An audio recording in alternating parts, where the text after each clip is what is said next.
우리가 인생을 살아오면서 이렇게 몇 등분 이렇게 하면서 생각해 볼 수 있습니다. 짧게는 부모님 밑에 살다가 이제 대학교를 가기 전과 대학교를 들어가기 이후에, 그리고 남자들은 또 군대를 가죠. 군대 가기 전에 인생과 또 군대를 제대하고 난 이후의 삶, 그리고 또 결혼을 하기 전과의 삶과 결혼하고 난 이후의 삶. 또 부모들은 또 그렇지 않습니까? 자녀와 함께 살다가 자녀들을 모두 결혼을 보내고 난 이후의 삶. 이렇게 우리가 인생을 전과 후로 나눌 수가 있습니다. 또 길게는 예수님을 영접하기 전과 또 예수님을 영접하고 난 이후의 삶, 이렇게 또 나눌 수가 있게 되죠. 자, 우스개 우리가 이제 인생을 살면서 소소하게 또 일어나는 많은 변화들이 있습니다.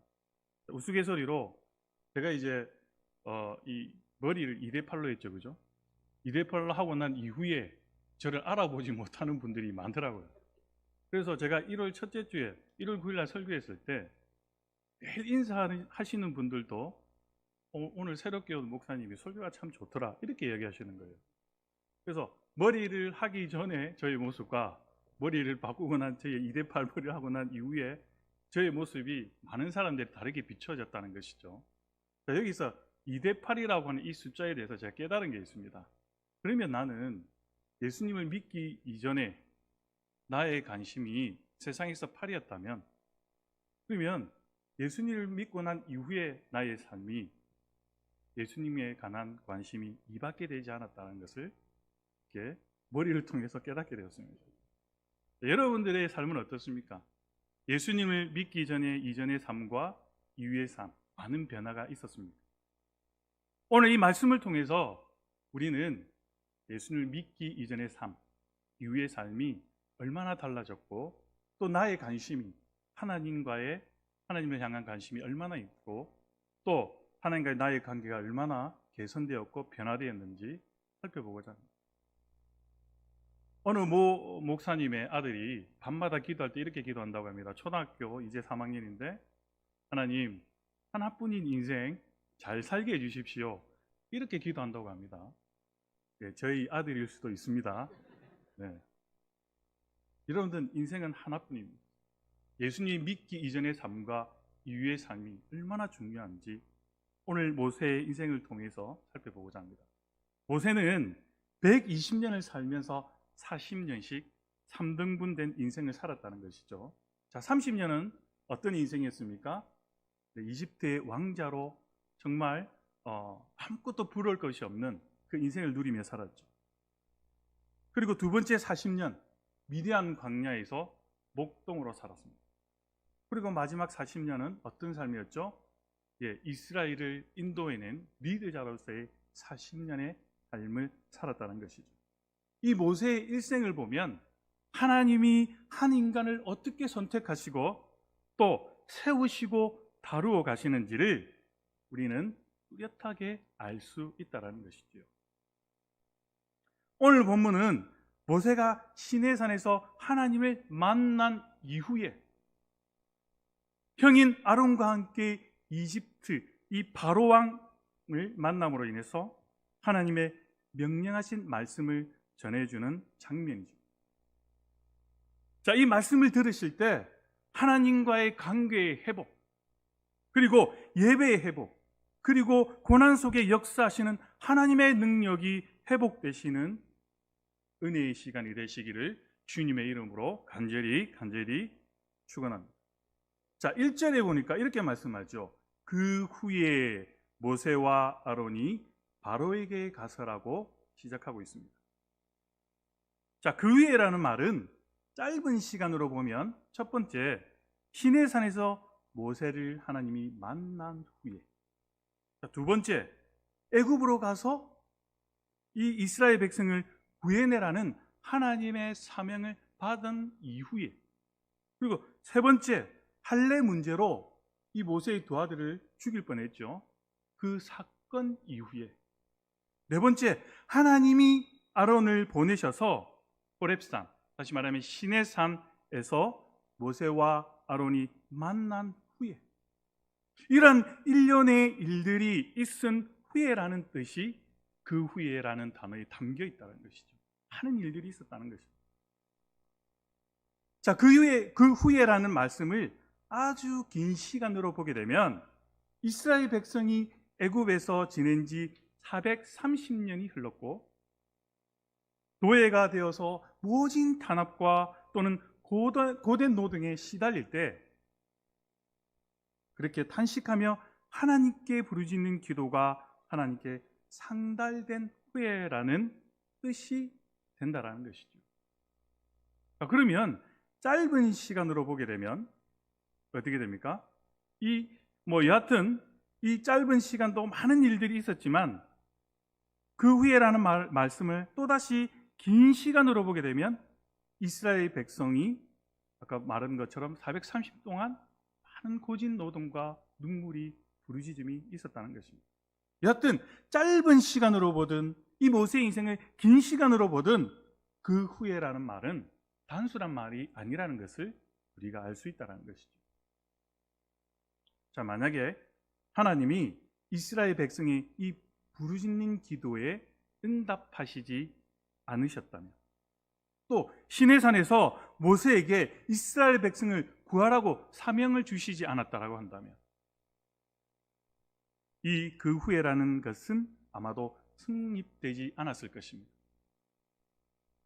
하나님의 작정하심이 있은 그 후에라야, 하나님의 말씀이 있으신 그 후에라야, 그리고 하나님이 일하심이 있은 그 후에라야 모든 상황의 변화가 일어난다는 것이죠. 우리는 하나님이 움직이시는 그 후에라야 비로소 하나님의 은혜와 평안을 누리며 살아갈 수 있다는 것을 우리는 확인할 수 있다는 것이죠. 그런데 우리는 일반적으로 하나님의 말씀이 있기 전에 내 자신의 의지와 결단을 앞세우려고 한다는 것이지. 이것이면 돼. 내 능력이면 되지. 상황이 지금 좋잖아. 자신의 의지와 능력을 보고 결단을 세우고 앞질러 갑니다. 지금 당장 이것을 하지 않으면 정말 큰일 날 것 같습니다. 지금 당장 이것을 취하지 않으면 내가 큰 손해 볼 것 같습니다. 지금 당장 이것을 하지 않으면 다른 사람에게 이것을 빼앗길 것 같습니다. 그 후회가 아니라 그 전에 자신이 무언가 하려는 조급함이 모든 일을 망치게 된다는 것이죠. 여러분, 장미꽃이 얼마나 예쁜가, 그죠? 향기도 납니다. 이제 봄이 되면 이 장미꽃이 향기를 내면서 아름다운 꽃으로 피게 될 텐데, 그 꽃이 이쁘고 향기가 난다고 해서 손으로 이렇게 덥석 잡아버리면 어떻게 됩니까? 뾰족한 가시에 찔리고만 해요. 그리고 화려한 이 바다에 있는 생물 중에 이 화려하고 형형색색 이 아름다운 빛을 띤 그런 바다의 생물들을 보게 되면 더 강한 독성을 가지고 있어요. 그래서 함부로 만지다가는 큰 코 다치게 됩니다. 그런 것처럼 하나님의 말씀하심을 가리우고 인간의 이성이나 의지를 앞세워 잘못 선택하게 만드는 이 달콤한 유혹에 빠지지 말아야 한다는 것이죠. 하와가 사탄의 말을 듣고 이 선악과를 보았을 때 어떻게 말했습니까? 먹음직도 하고 보암직도 하고 지혜롭게 할 만큼 탐스럽기만 한 나무였다고 말하지 않습니다. 성령으로 분별하고 기도 응답으로 결정하는 습관이 되지 않으면 누구도 선악과를 들컥 그냥 먹을 수 있다는 것이죠. 제가 가끔 우리 교회 성도님들 보게 되면 기도실에 다목적실에 오셔서 시간 날 때마다 기도하신 분들이 계세요. 그런 분을 보면 은혜를 받습니다. 마음의 심경이 있겠죠. 심경의 변화가 있었을 것입니다. 그렇다고 해서 그런 것은 아니겠지만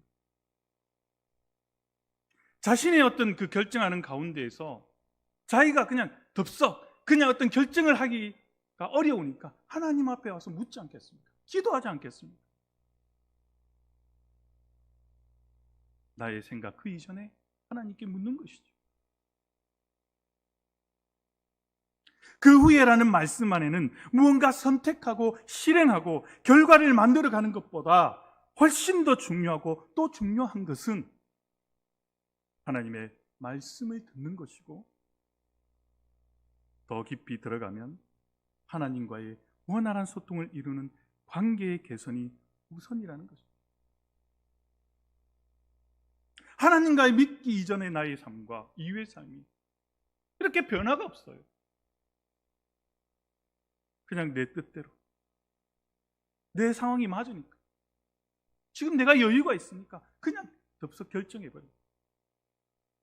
하나님과의 관계 속에서 진행되는 모든 일들은 참이며 진실임이심을 믿어야 하는 것이죠. 하지만 하나님의 관계가 전혀 없는 상태에서 이루어지는 모든 일들은 하나님이 기뻐하시지도 않고 영광도 받으시지 않고 또 전혀 기억하시지도 않는다는 것입니다. 자, 그렇게 되면 어떻게 됩니까? 그런 것들은 모두 그냥 자기 만족이요, 자기 교만이요, 자기 자랑으로 끝이 나게 됩니다. 어떤 일을 우리가 하나님의 일을 이루었을 때 나만 기뻐합니까?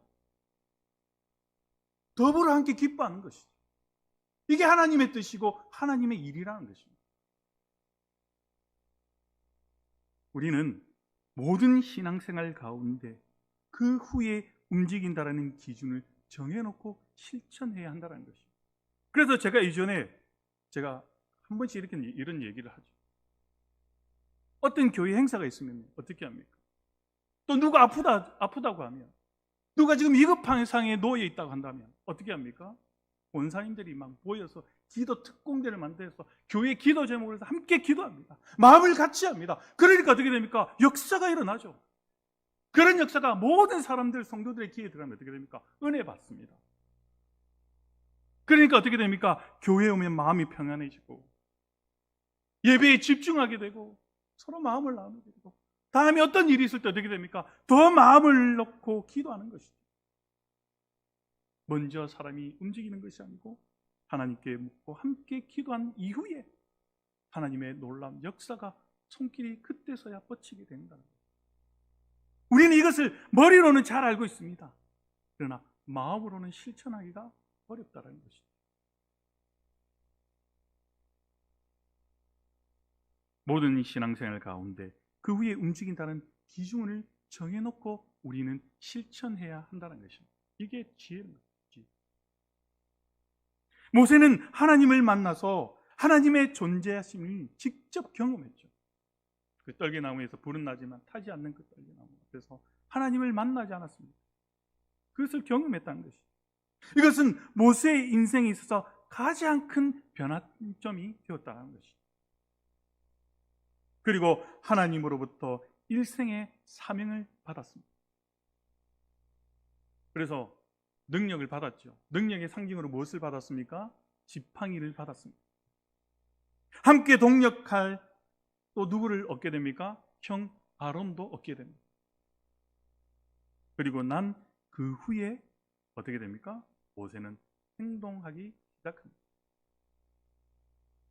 이러한 모세의 부르심, 일하심의 과정이 우리에게도 일관되게 적용되어야 한다는 것이죠. 어떤 사소한 일이라 하더라도 그 후에 진행하겠다는 기준을 철저하게 지켜가야 한다는 것입니다. 하나님은 제사를 원하시기 이전에 먼저 무엇을 원하십니까? 듣고 순종하는 자녀를 가장 사랑하시고 하나님의 놀라운 축복과 은혜를 주신다라고 성경 전체에서 무한 반복으로 들려주고 있다는 것입니다. 그래서 이 자리가 얼마나 귀하고 중요한지 여러분들이 깨달으셔야 한다는 것입니다. 모든 성도님들에게 이 말씀을 공면하기 전에 그 후에라는 말씀은 가장 먼저 목사인 내 자신에게 먼저 적용되어야 하는 것입니다. 저는 성격이 좀 급한 편이에요. 차를 운전하면 그 사람의 성격이 나온다고 합니다. 누가 먼저 앞에 달려가면 제가 먼저 가고 싶어서 막 밟습니다. 그러면 어떻게 되는 거예요? 창문 열고 막 욕하고 하죠. 예수님 믿기 전에는 그거는 뭐 다반사였습니다. 그냥. 그러나 내가 목사니까 참는 거죠. 저 오토바이가 갑자기 앞에 찔러 나오게 되면 막 화가 납니다. 어떻게 돼요? 참아야죠. 혹이나 이 망미동 가까운 데서 내가 창문 내리고 욕을 하게 되면 저 목사 이렇게 손가락 치면 큰일 나지 않습니까? 그것도 하나님의 은혜인 것 같아요. 제 자신에게 먼저 적용돼야 한다고 저는 여러분들에게 고백합니다. 그래서 인간적으로 먼저 급하게 저는 행동한다는 것이죠.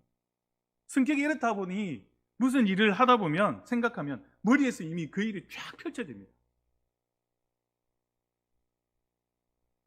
그 위에라는 말씀을 뒤로 제쳐두고 이미 내 머리와 마음이 마구 요동을 칩니다. 이러면 안 되는 거죠. 이런 식으로 일 처리를 하면 일이 트러블이 생기게 되고 망하게 되는 지름길이 됩니다. 저부터 기도에 더 집중하고 하나님과의 관계 개선에 열심히 내도록 노력하겠습니다. 여러분 기도해 주십시오. 사랑하는 여러분, 살아가시면서 하고 싶은 일, 갖고 싶은 것, 또 소원하는 것들 많으시죠. 우리 모두는 정도의 차이만 있을 뿐이지 여러 가지 문제와 상황 속에 놓여 있고 또 잘 안 풀리고 답답한 일들이 한두 가지가 아니라는 것입니다. 육신의 질병 때문에, 또 우리 가정의 물질의 어려움 때문에, 또 자녀의 어려운 문제 때문에 얼마나 답답한 일이 많습니다. 이런 것들을 해결하려면 무엇부터 해야겠습니까? 오늘 제가 또 해답을 여러분들에게 공짜로 알려드리겠습니다. 돈이 최고야. 돈이면 무엇이든 할 수 있어. 만에 하나 이런 생각을 하신다면 망하는 길로 직행하는 사탄의 유혹임을 깨달아야 합니다. 모든 걸 다 준비해놓고 하는 것은 누구나 다 할 수 있습니다. 우리가 가장 힘쓰고 애써야 할 것은 하나님과 나와의 1대1의 관계 개선을 좋게 만들어가는 것. 이게 최우선이 되어야 한다는 것입니다. 하나님과 그래서 잘 소통해야죠. 기도라는 특권이 있지 않습니까? 우리에게는.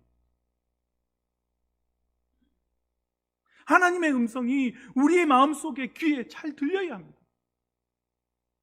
여러분, 어느 누군가 막 이 문자로 대화하면 중요한 일들은 이렇게 답답해서 오해가 생기고 하잖아요. 그죠? 어떤 감정이 표현되지 않기 때문에.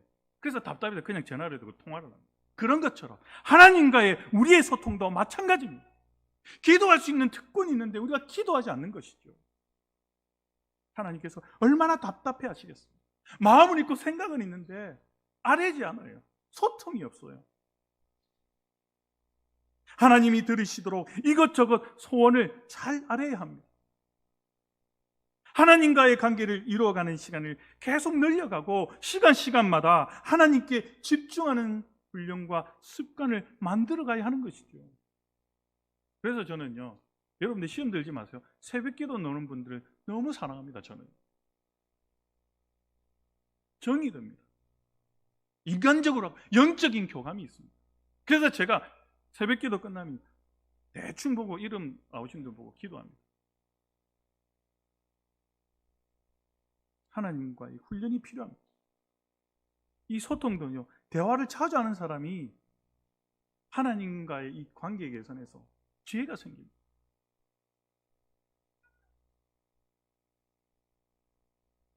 하나님과 나의 관계가 온전히 회복되면 그 후에 일어날 상상하지 못할 능력과 은혜와 역사의 시간이 반드시 오고야 말 것입니다. 저는요, 죄송합니다. 제 간증을 하나 하자면, 제가 최초에 처음에 예수님을 영접하고 아주 뜨거울 때, 여러분도 아마 그런 경험들 많을 겁니다. 늘 성경책을 들고 차에 탈 때나 누굴 기다릴 때 항상 성경책을 봤거든요. 그런데 어느 날 제가 가지 말아야 할 어떤 악의 유혹을 받은 적이 있어요.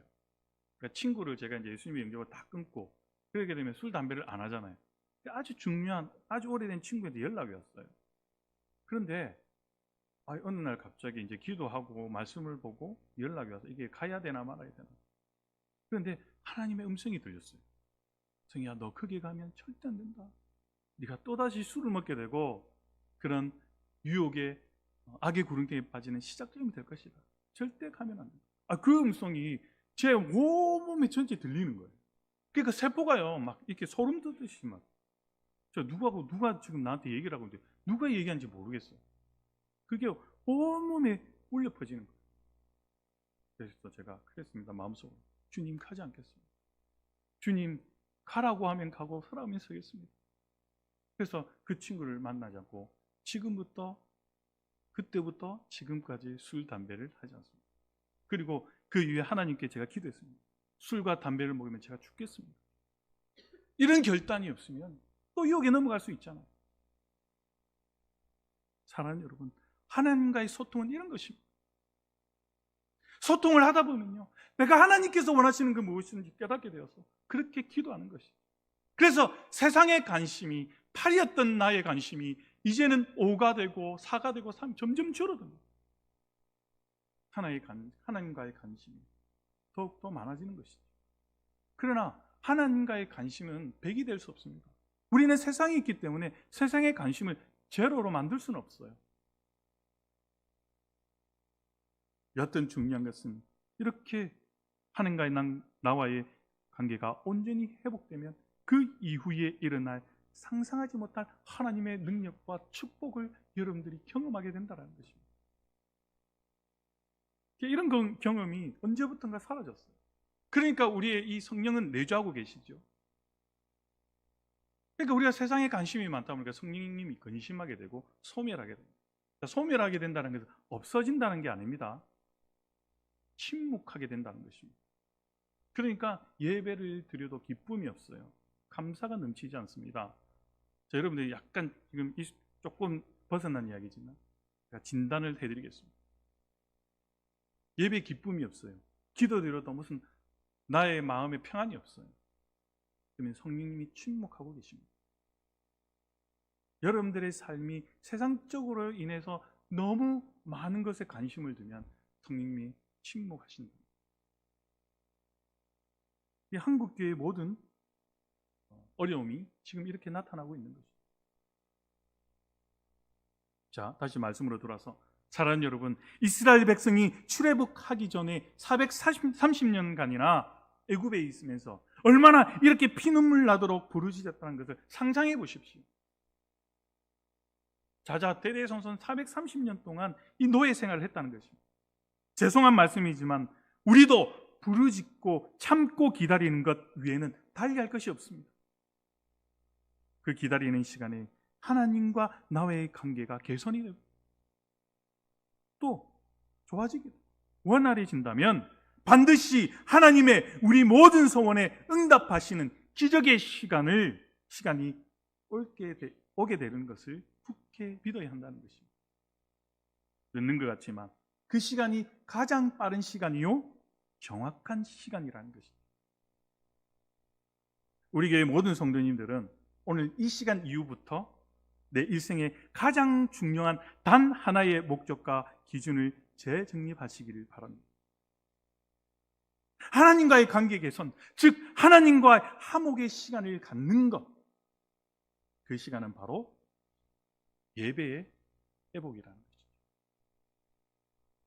그로 인해서 명령하시고 능력 주시고 좋은 환경과 시간을 정해 주실 때까지 그 어떤 것도 하지 마십시오.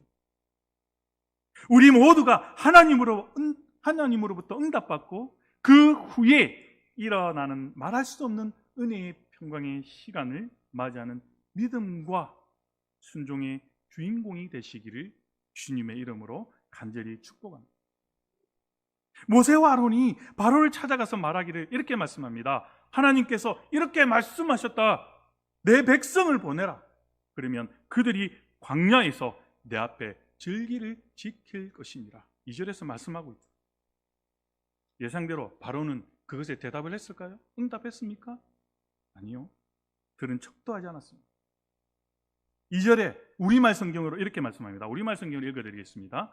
여호와가 누구이기에 내가 그의 말을 듣고 이스라엘을 보내야 한단 말이냐? 나는 여호와를 모르니 이스라엘도 보내주지 않겠다. 보내주기는 그냥 실컷 비웃고 조롱하면서 이런 지하에 거절했다는 것이죠. 자, 여기에서 바로가 단호하게 거부한 것은 우리가 다 예상했던 일이고 또 아무런 의미가 없습니다. 우리가 주목해야 할 것은 하나님께서 이스라엘 백성을 보내라고 하신 목적이 무엇이냐라는 것이죠. 그 목적이 무엇입니까? 이스라엘 백성이 강야로 나아가서 제사를 지키게 하기 위해서였다는 것입니다. 이것이 이스라엘 백성을 보내라는 명분과 목적이었다는 것이죠. 바로 이 입장에서 전혀 설득력이 없는 공허한 요구로 느껴지는 것은 뻔한 것입니다. 여러분, 입장을 바꿔서 생각해 보십시오. 아니, 다른 것이 없어요. 그냥 이 노예들을 430년 동안 부리며 살았는데 하나님의 제사를 위해서 보내달라는 것입니다. 설득력이 있습니까? 없죠. 그런데 성경을 읽는 우리가 보기에도 이스라엘의 민족, 그들만의 제사를 지키기 위해서 수백만 명이나 되는 이 노예 집단을 아무 조건 없이 그냥 보내달라, 풀어달라는 요구를 했다는 것이 당황스럽죠. 좀 더 구체적이고 현실적인 요구들이 얼마든지 있었을 터인데 이렇게 단순하면서 지극히 종교적인 이 이유 하나만으로 그토록 엄청난 이 구원의 역사를 이루려 했다는 이 사실이 놀랍기도 하고 한편으로는 의아스럽기도 하죠. 하지만 이런 견해들은 뭡니까? 모두가 인간적인 생각이라는 것입니다. 하나님의 편에서, 하나님의 입장에서 생각하려고 하지 않으면 매사가 어떻게 됩니까? 의심스럽고 만족함이 없습니다. 전능하신 하나님의 뜻보다 무지하고 지극히 한계적인 인간의 짧은 생각을 이렇게 앞세우게 되면 그 어떤 것도 안 될 것 같고 무모한 시도처럼 그냥 보인다는 것입니다. 왜 하나님은 모세를 통해서 이렇게 말하라고 명령하셨을까요? 자, 3절에서 모세와 아론이 바로에게 다시 말하기를 히브리인의 하나님이 우리에게 나타나셨은즉 우리가 강야로 사흘길쯤 가서 우리 하나님 여호와께 제사를 드리려 하오니 가도록 허락하소서라고 했습니다.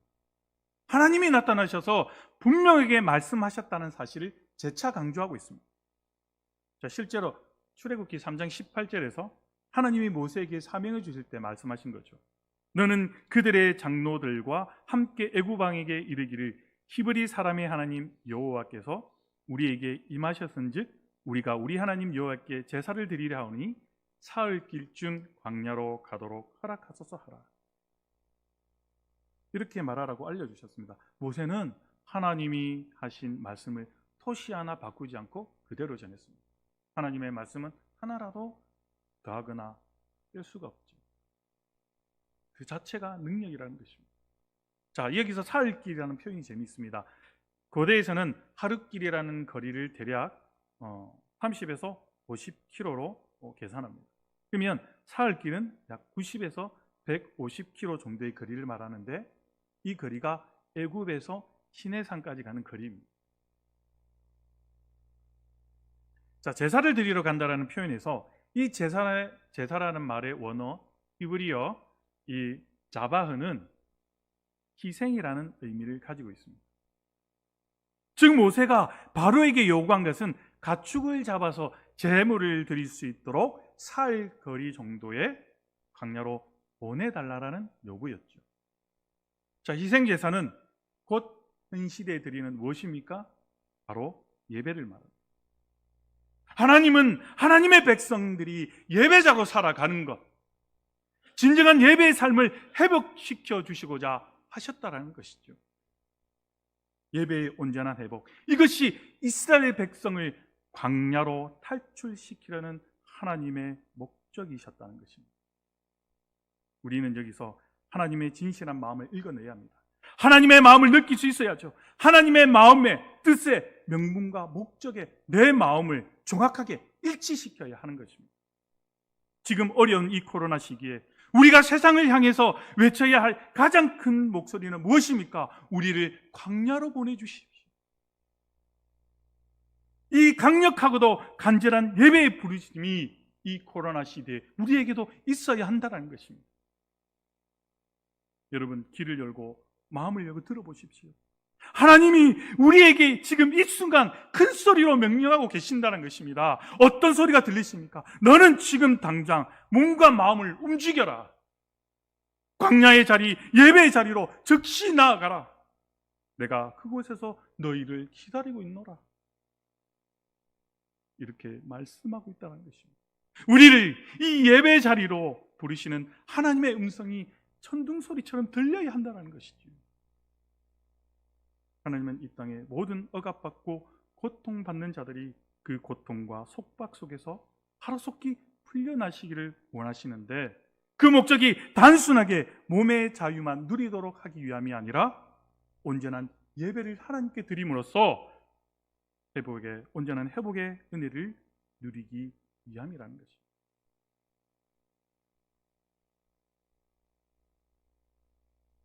우리에게 몸의 자유를 누리게 하시는 이유는 곧 예배자로 살아가는 하나님의 명령이라는 것입니다. 이스라엘 백성들이 그렇지 않아도 견디기 힘든 이 고된 노역에 오랫동안 시달려 왔는데 모세와 아론 때문에 더욱 힘든 지경이 되었죠. 그들은 모세와 아론에 대해서 분노하며 원망했습니다. 하나님이 약속하신 말씀은 전혀 들으려 하지 않았습니다. 오히려 우리가 광야로 나아가게 하소서라는 말은 더 이상 꺼내지도 말고 그냥 아무것도 하지 말고 눈앞에서 사라져 달라는 강경한 입장이었습니다. 우리 모두는 당장의 고난, 현재 피부로 느끼고 있는 당장의 고난을 생각하면 미래에 나타날 영광을 얻을 수 없다라고 로마서 8장에서 이야기하고 있습니다. 충분히 이해가 되는 행동이었지만 참으로 안타깝기도 하고 한편으로는 참으로 답답한 마음도 있습니다. 그러나 어떻게 반응했을까? 우리 모두 가족들이라면, 우리 교회 성도들이라면, 나라면, 이렇게 넓혀서 생각해 보면 모든 경우에서도 당장의 어려움 때문에 모세와 아론을 비난하는 목소리가 압도적으로 많았을 것입니다. 하나님의 말씀은 당장 이득이 생기지 않기 때문에 크고 힘센 권력자의 목소리가 우리 마음에 사로잡기가 쉽다는 것이죠. 사랑하는 여러분, 하나님이 원하시는 것은 무엇입니까? 예배의 회복. 오늘 우리를 광야로 나아가라. 너희의 예배를 내가 기다리고 있노라. 사랑하는 여러분, 지금 당장 우리에게는 과거의 평온의 일상으로 언제 돌아갈지 기약이 없습니다. 그렇지만 이 상황을 다 지켜보시고 우리의 힘든 생활에 함께 하시고 계시는 하나님을 붙잡으십시오. 예배, 하나님의 관계가 회복되면 그 후에 하나님이 직접 우리에게 나오셔서 적과 꿀이 흐르는 가나안 땅으로 인도하심을 굳게 믿으십시오. 반드시 우리 하나님이 우리에게로 찾아오실 것입니다. 이것이 오늘 우리에게 주신 하나님의 약속된 말씀이라는 것입니다. 사랑하는 여러분, 지금 당장 눈물을 흘리며 쓰라리고 아플지라도, 점점 고통이 심해간다 할지라도 다 보고 다 듣고 다 알고 직접 오실 나의 하나님, 그 하나님을 믿으며 함께 나아가는 이 시대의 승리의 주인공이 되시기를 주님의 이름으로 간절히 축복합니다.